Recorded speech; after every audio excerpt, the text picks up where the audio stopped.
నమస్తే ఆర్బీసీ ఆధ్యాత్మ ప్రేక్షకులకి స్వాగతం. ప్రస్తుతం మనతో పాటు తాళూరి బెనారస్ బాబు గారు ఉన్నారు. వారితో మాట్లాడదాం.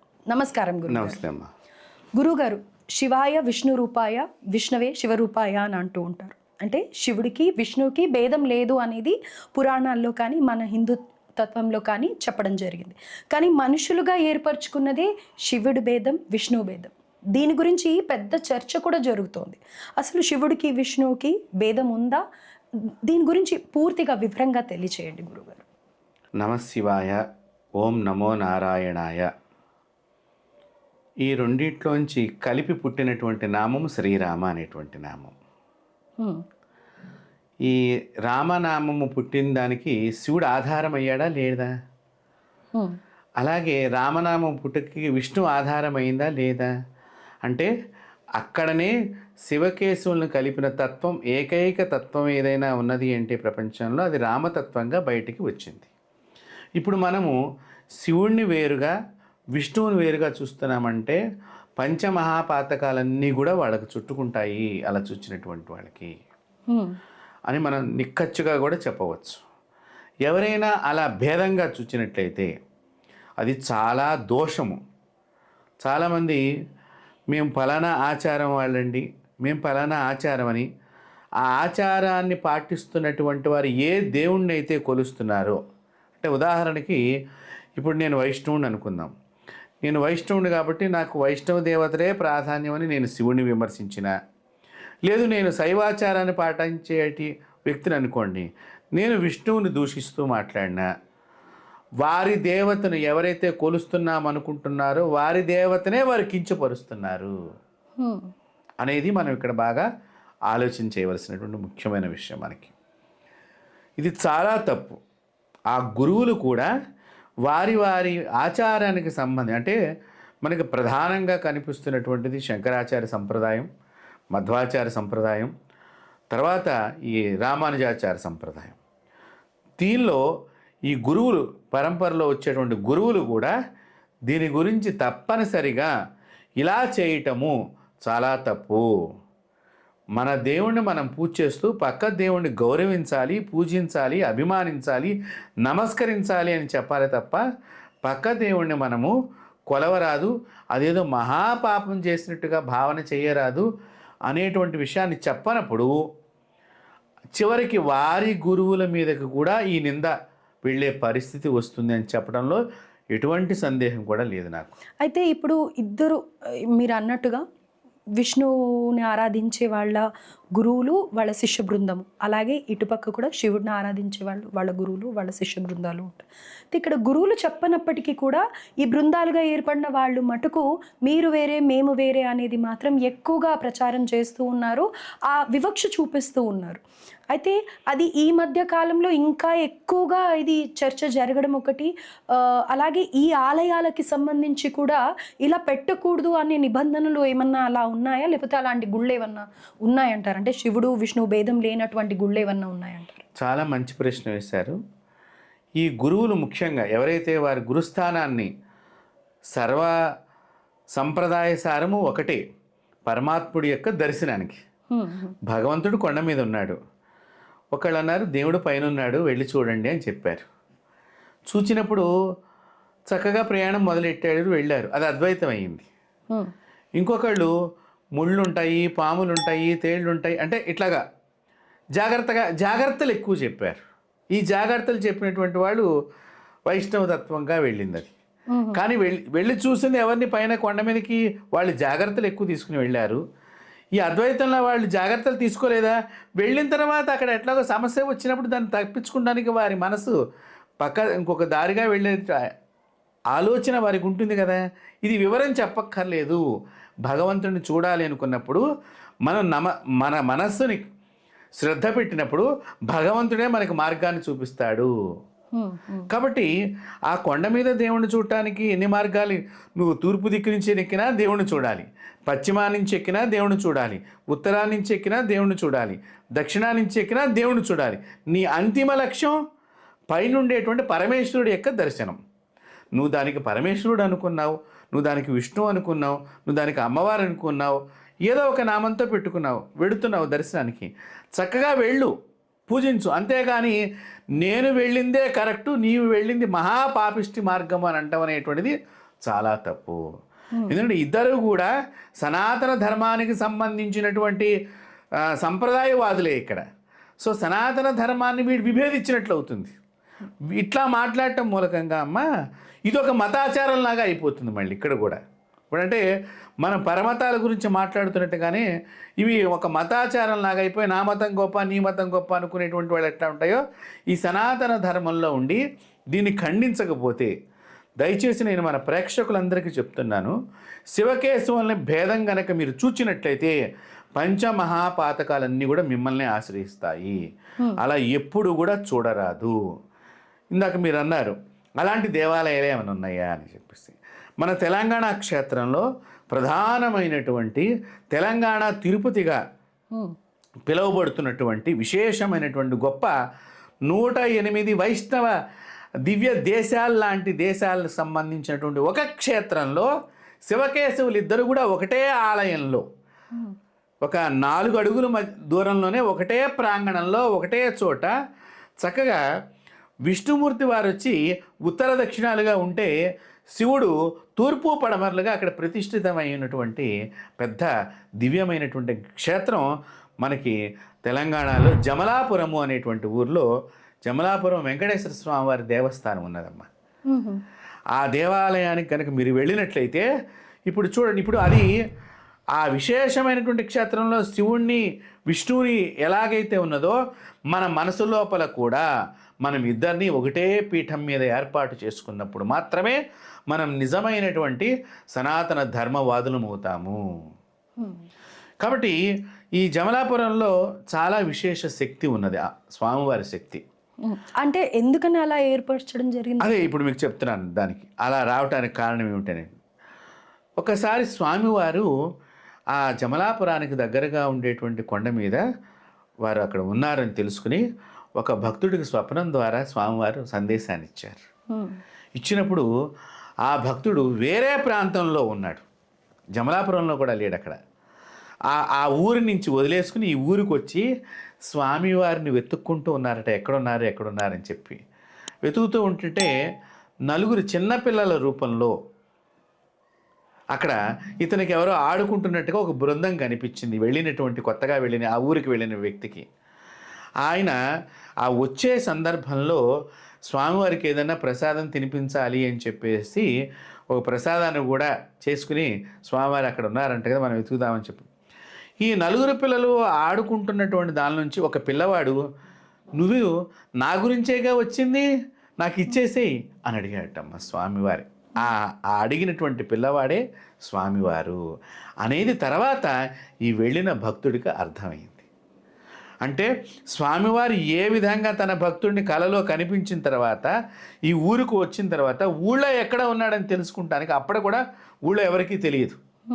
ఈ పిల్లవాడు చెప్పడం మూలకంగా ఈ స్వామివారు రోజు కొండ మీద ఉండేసరికి ఈ స్వామివారి భక్తుడు ఈ ప్రసాదాన్ని రోజు కొండ మీదకి తీసుకెళ్ళటము, నైవేద్యం చేయటము, స్వామివారికి తినిపించటము ఇలా జరుగుతున్న సందర్భంలో ఒక రోజున అంటే వయసు వచ్చేసింది, వృద్ధాప్యం వచ్చింది, రోజు వీళ్ళు కలుస్తున్నాడు, వృద్ధాప్యం వచ్చింది. వృద్ధాప్య సమయంలో వణికిపోతూ కొండ ఎక్కలేక కర్ర పట్టుకుని ప్రసాదం పాత్రని గట్టిగా పట్టుకుని వెడుతున్న క్రమంలో ఆ కాలికి ఇబ్బంది అయ్యి కింద పడిపోయాడు ఈ భక్తుడు. వాళ్ళు ఉప్పలపాటి వంశం అనేది ఒక వంశం ఉన్నది, బ్రాహ్మణులు. అక్కడ మళ్ళీ విచిత్రం ఏమిటంటే వారు స్మార్తులు, శివుణ్ణి ఆరాధన చేసే పూజారులే స్వామివారిని అక్కడ ఆరాధన చేస్తున్నారు. చూడండి, ఇప్పుడు ఇక్కడ మనము శివుణ్ణి ఆరాధన చేసేటువంటి వారికి స్వామివారి కల్లో కనిపించి నువ్వు నన్ను ఇక్కడికి వచ్చి చక్కగా నాకు ఆరాధన చెయ్యి అని చెప్పారంటే వారికి ఎటువంటి భేదం లేదు కదా. అంటే ఇప్పుడు కల్లో కనిపించింది విష్ణు రూపకంగానా శివుడు రూపకంగా? విష్ణు రూపకంగానే కనిపించారు. కాబట్టి ఇలాగ కనిపించినటువంటి పరమాత్ముడి దగ్గరికి ఈ శివుణ్ణి నిత్యము కొలిచేటువంటి వ్యక్తి వెళ్ళి ఆ వృద్ధాప్య సమయంలో పెట్టలేక కింద పడిపోయినప్పుడు స్వామివారితో అన్నట్ట, నా పని అయిపోయింది, ఇంకా నేను రాలేను, నీకు ఆకలిస్తే నువ్వే కిందకి రా అన్నారట. అన్నప్పుడు సరే నేను వస్తాను, నువ్వు వెనక్కి తిరిగి మాత్రం చూడమాకు. చూడండి, నువ్వు వెనక్కి తిరిగి మాత్రం చూడమాకు, అన్నప్పుడు ఈ బ్రాహ్మడు కిందకి వెళ్ళిపోతూ ఆ కొండ నుంచి కిందకి వెళ్ళిపోతున్న సందర్భంలో పెద్ద పెద్ద మంగళ ధ్వనులు, మృదంగ వాయిద్యాలు ఇవన్నీ వినిపిస్తుంటే అతనికి భయం వేసి ఒక్కసారి వెనక్కి తిరిగాడు. వెనక్కి తిరగగానే స్వామివారు అక్కడే కూర్చుండిపోయారు. ఆ కూర్చున్నదే ఇప్పుడు పెద్ద దివ్యమైనటువంటి సాలగ్రామ వెంకటేశ్వర స్వామివారుగా అక్కడ వెలిశారు. స్వామివారు అక్కడికి వచ్చినట్లుగా కూడా అక్కడ ఒక పెద్ద అడుగు ఉన్నది. స్వామివారి యొక్క 2 పాదాలు ఉంటాయి. చక్కగా ఆ పాదాలను కూడా మీరు స్పర్శనం చేయొచ్చు అక్కడికి వెడితే. ఎవరైతే శ్రీవారి పాదాలని ముట్టుకుంటే మనకు సమస్త పాపాలు తొలగిపోతాయి అనుకుంటారో చక్కగా ఆ పాదాన్ని అక్కడ మనం ముట్టుకుంటానికి దేవాదాయ ధర్మాదాయ శాఖ ఆధ్వర్యంలోనే ఉన్నది ఇప్పుడు ఆ దేవాలయము. చక్కగా వారు మిమ్మల్ని ముట్టుకొని ఇస్తారు అక్కడికి వెళ్ళి అడిగితే కనుక. మనము భక్తి భావనగా అడగాలి దాన్ని. కాబట్టి అలాంటి దివ్యమైనటువంటి క్షేత్రం జమలాపురం వెంకటేశ్వర స్వామి వారి క్షేత్రం. విచిత్రం అమ్మ, ఈ దేవాలయంలో స్వామివారి పక్కగానే మళ్ళీ ఎంతో దూరం కూడా కాదు, స్వామివారి పీఠానికి దగ్గరగానే శివుడు కూడా అక్కడ బాలా త్రిపుర సుందరి అమ్మవారితో సహితంగా ఉన్నారు. ఎంత దివ్యమైనటువంటి క్షేత్రం అంటే, బాలా అమ్మవారు షటాక్షరి మహామంత్ర స్వరూపుని ఓ పక్కన, అష్టాక్షరి మహామంత్ర స్వరూపం ఓ పక్కన, మధ్యలో పంచాక్షరి మహామంత్ర స్వరూపం. ఎవరైతే కనుక ఇలాంటి దేవతల యొక్క ఉండేటువంటి కోవెలకి, దేవస్థానానికి, దేవాలయానికి వెళ్ళి గనక వారి దర్శనం చేసుకుంటారో వారి సమస్తమైన పాపాలు, ఎందుకంటే ఇక్కడ 3 ఆచారాలకు సంబంధించిన దేవతలు ఉన్నారు. ఒకటి శైవాచారం శివుడు, ఒకటి వైష్ణవాచారంగా విష్ణుమూర్తి, ఒకటి అమ్మవారి యొక్క ఆచారంగా బాలా త్రిపుర సుందరి.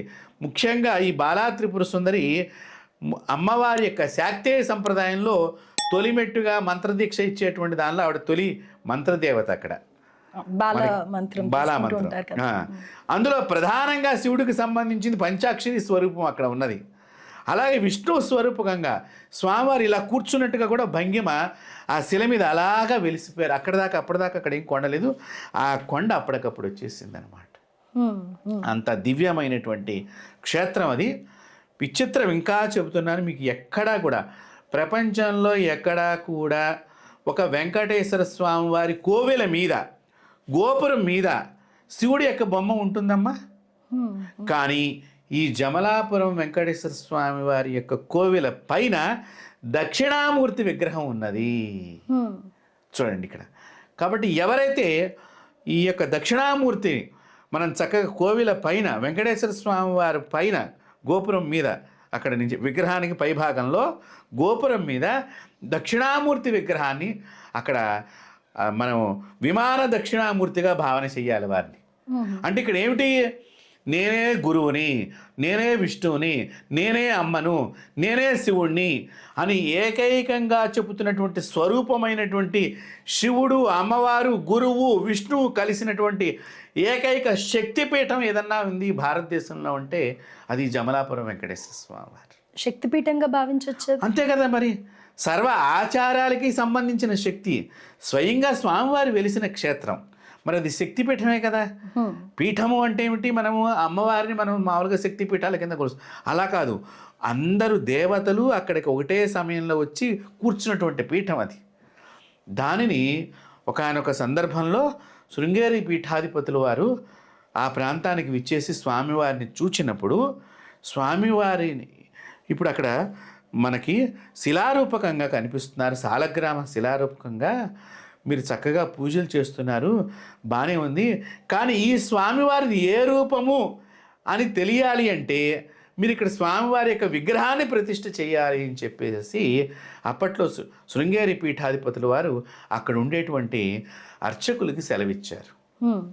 అప్పుడు ఆ అర్చకులు అక్కడ స్వామివారు చెప్పినట్లుగా, శృంగేరి పీఠాధిపతులు చెప్పినట్లుగా విగ్రహాన్ని చేయించి వారి చేతుల మీదుగానే అక్కడ స్వామివారి విగ్రహానికి వెనక భాగంలో ప్రతిష్ఠ చేశారు వెంకటేశ్వర స్వామి విగ్రహాన్ని. అక్కడ ఎలా ఉంటుందంటే స్వామివారు ఇలా ఉంటారు, కానీ స్వామివారు వెలిసినది సాలగ్రామశిల ముందర ఇట్లా ఉంటుంది.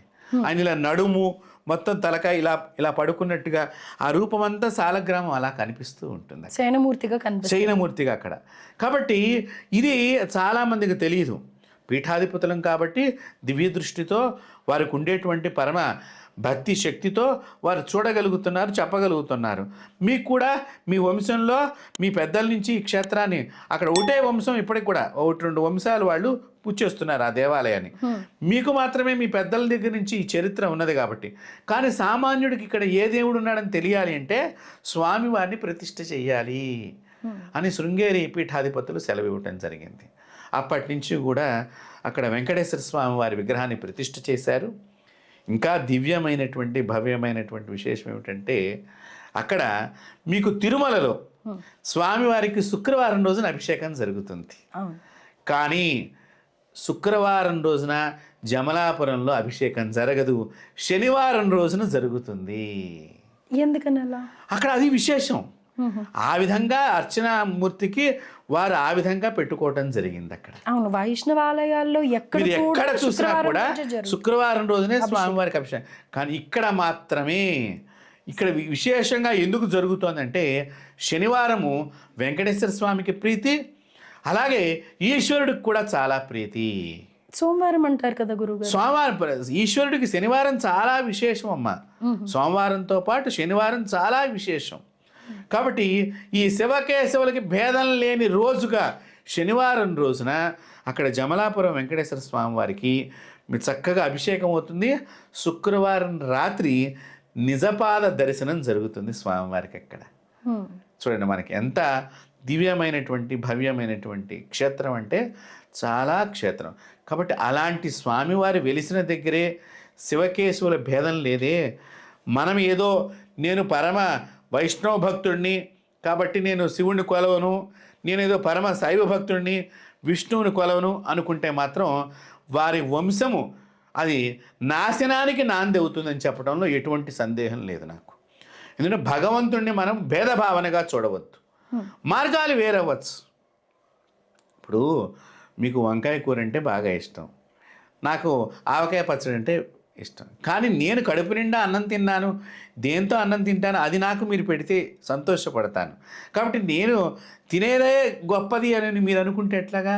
మీరు తినేది కూడా గొప్పదే అనే సమభావన, సమదృష్టి లేనప్పుడు మీరు ఎన్ని పూజలు చేసినా అవి నిరర్థకం అవుతాయి.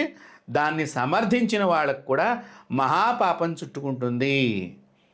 అందులో శివ మాలిన్యాన్ని కొంచెము కూడా, శివ మాలిన్యాన్ని, శివుడిని కాదు ఇక్కడ, శివుడి యొక్క మాలిన్యాన్ని తొక్కితేనే మహాపాతకం చుట్టుకుంటుంది అని శివపురాణం కాదు సర్వపురాణాలు చెప్తున్నాయి.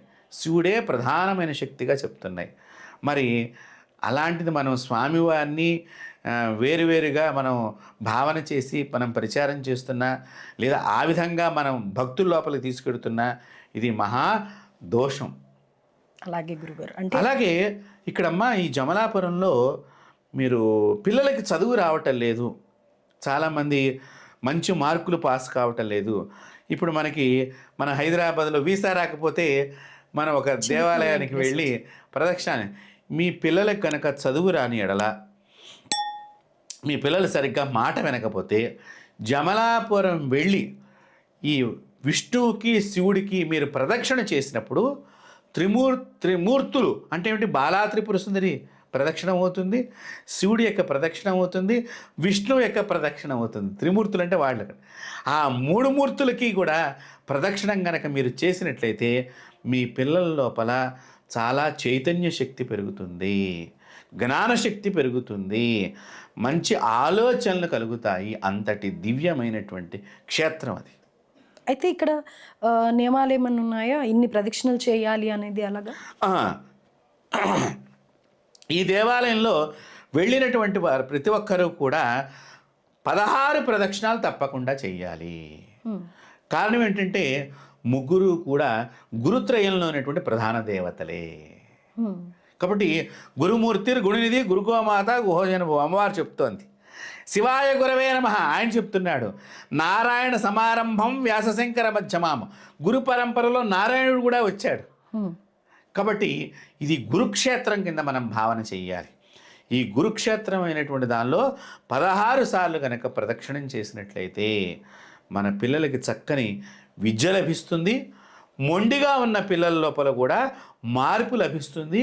మన పిల్లలు మాట వింటారు అనేటువంటి దానిలో కూడా, అంటే తల్లిదండ్రులకి పిల్లలకి గొడవలు వస్తూ ఉంటాయి, అలాంటి దోషం తొలగిపోయేటువంటి ఏకైక శైవ వైష్ణవ భేదము లేని దివ్యమైనటువంటి భవ్యమైనటువంటి క్షేత్రం ఏదన్నా ఉందంటే తెలంగాణ రాష్ట్రంలో తెలంగాణ తిరుమలగా పిలువబడుతున్నటువంటి ఏకైక క్షేత్రం ఏదంటే జమలాపురం వెంకటేశ్వర స్వామి వారు. అద్భుతం గురుగారు. అయితే ఇక్కడ ఇంకో సందేహం ఏంటంటే మామూలుగా జాతకాల్లో కూడా గురుబలం చాలా తక్కువగా ఉంది అని చెప్తుంటారు. దానికి సంబంధించి కొన్ని పరిహారాలు చెప్పినప్పటికీ కూడా ప్రత్యేకంగా దక్షిణామూర్తిని కానీ లేకపోతే శ్రీపాద వల్లభుల్ని కానీ ఇలా పూజించండి అని చెప్తూ ఉంటారు. మరి ఇప్పుడు మీరు చెప్తున్న గుళ్ళో నిజంగా గురువుల గుడే కాబట్టి ఇలా జాతక దోషాలు ఉన్న వాళ్ళు కూడా వెళ్ళొచ్చు అంటారు. తప్పకుండా జాతక దోషాలు, ఇప్పుడు ఈ జమలాపురం వెంకటేశ్వర స్వామి వారి దగ్గరికి మీరు వెళ్ళినట్లయితే శనికి సంబంధించిన పీడ కూడా తొలగిపోతుంది. శని వారం రోజున వెంకటేశ్వర స్వామి వారికి సంబంధించినటువంటి శని వ్రతం అని ఒకటి చేస్తూ ఉంటారు, శనివారం వ్రతం అని చేస్తూ ఉంటారు. కాబట్టి శనికి సంబంధించినవి. అంతేకాకుండా ఏలినాటి శని, అష్టమ శని, అర్ధాష్టమ శని, ఇలా శనిలో మహాదశలో శని, ఇలాంటి దోషాలు ఉన్నటువంటి వారు శివ ఆరాధన ఎక్కువ చెయ్యాలి మీకు. కాబట్టి అక్కడ భగవంతుడు శివుడు ఉన్నాడు అక్కడ. ముఖ్యంగా ఏదైనా మీకు మంత్రం సిద్ధించాలి అంటే అమ్మ యొక్క అనుగ్రహం కలగాలి. అందున మంత్రానికి ప్రధాన దేవత, మొట్టమొదటి దేవతగా ఉన్నటువంటి బాలా త్రిపుర సుందరి. బాల నుంచే కదా పెద్దగా అవతారం, ఆ బాలా త్రిపుర. అంటే ఇలాంటి 3 రకాలైనటువంటి శక్తులు ఆ దేవాలయంలో దాగి ఉన్నాయి. అదే ఇక్కడ ఒక చిన్న క్లారిటీ కోసం అడుగుతున్నాను. ఏ మంత్రం తీసుకోవాలన్నా కానీ ముందుగా గణేశుడి మంత్రం ఉపదేశం తీసుకుంటాము, అలాగే బాల మంత్రం తీసుకుంటూ ఉంటాం. కాబట్టి మీరు చెప్పేది అందుకే శ్రీ విద్యలో కూడా ముఖ్యంగా బాల అనేది తీసుకుంటూ ఉంటాం కాబట్టి మంత్రము. మీరు అన్నట్టుగా ఇప్పుడు ఈ గుళ్ళో అమ్మవారు బాల త్రిపుర సుందరిగా ఉన్నారు కాబట్టి ఖచ్చితంగా ఈ గుడి తప్పకుండా ఇక్కడ మనము ఏ సంప్రదాయంలో వాళ్ళైనా కూడా ఆ క్షేత్రానికి వెళ్ళి చక్కగా అనుష్ఠానం చేసుకుంటే దివ్యంగా వారికి ఆ అనుష్ఠాన దేవత ఎవరైతే ఉంటుందో, ఇప్పుడు నేను అమ్మవారిని ఆరాధన చేస్తాను, నా అమ్మవారు నాకు సిద్ధించాలి అనుకున్న వాళ్ళు ఆ దేవాలయానికి చక్కగా మీరు వెళ్ళి గనక అష్టమి రోజున మీరు వెళ్ళి కనుక ప్రదక్షిణం చేసినట్లయితే 8 ప్రదక్షిణాలు చేసి అక్కడ కూర్చుని కాసేపు మీరు జపం చేసుకున్నట్లయితే ఆ దేవత అనుగ్రహం తొందరగా కలుగుతుంది. అద్భుతం. కాబట్టి అలాంటి దివ్యమైనటువంటి క్షేత్రం మన రాష్ట్రంలో, మన తెలంగాణ ప్రాంతంలో ఉండటం మనందరికి కూడా శివకేశవుల భేదం లేదు. అంతేకాదు అమ్మవారికి శివుడికి భేదం లేదు, అమ్మవారికి విష్ణువుకి భేదం లేదు అని చెప్పేటువంటి ఒకటే ఒక చక్కని పవిత్రమైన క్షేత్రం. ఇంకొక విషయం, అమ్మవారికి తమ్ముడు విష్ణువు. మీరు బాగా గమనించండి. కృష్ణుడిని కాపాడింది ఎవరమ్మా? కాత్యాయని దేవి, దుర్గా.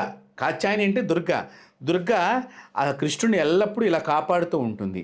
ఆ నీడ పడటం మూలక అమ్మవారి యొక్క నీడ ఇలా పడింది కృష్ణుడి మీద, కాబట్టి నల్లని కన్నయ్య అన్నారు ఇన్ని, ఆ నీడ పడటం చేత.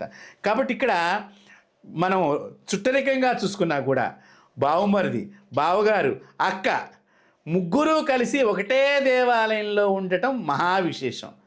కాబట్టి అన్నదమ్ముల మధ్య, అక్క తమ్ముళ్ళ మధ్య, అక్క చెల్లెళ్ళ మధ్య సమస్యలు ఉండి ఈ ఆస్తి తగాతాలతో బాధపడుతున్నటువంటి వారు కానీ ఒక్కసారి ఈ దేవాలయాన్ని దర్శనం చేసుకున్నట్లయితే వారి మనోభావాల లోపల ఉండేటువంటి బాధలన్నీ తొలగిపోయి చక్కని మళ్ళీ కుటుంబ వ్యవస్థ నిలబడటానికి దేవాలయం చక్కగా ఉపయోగపడుతుందనేటువంటి దానిలో ఎటువంటి సందేహం కూడా లేదు.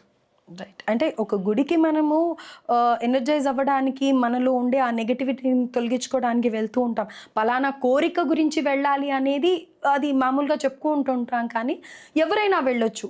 అయితే ఇక్కడ ముఖ్యంగా మాట్లాడుకోవాల్సింది ఏంటంటే శివకేశవులకి అసలు భేదం అనేది లేదు, ఎవరైనా కానీ ఈ ఇద్దరు దేవుళ్ళని ఆరాధించవచ్చు అని, ముగ్గురు దేవతల్ని ఆరాధించవచ్చు. కాబట్టి అలాంటి దివ్యమైన క్షేత్రం జమలాపురం వెంకటేశ్వర స్వామి వారి క్షేత్రం. అలాగే గురుగారు, ఇవాళ ఒక అద్భుతమైన గుడి గురించి కూడా మేము తెలుసుకున్నాం. చాలా సంతోషం. ధన్యవాదాలు. నమస్తే.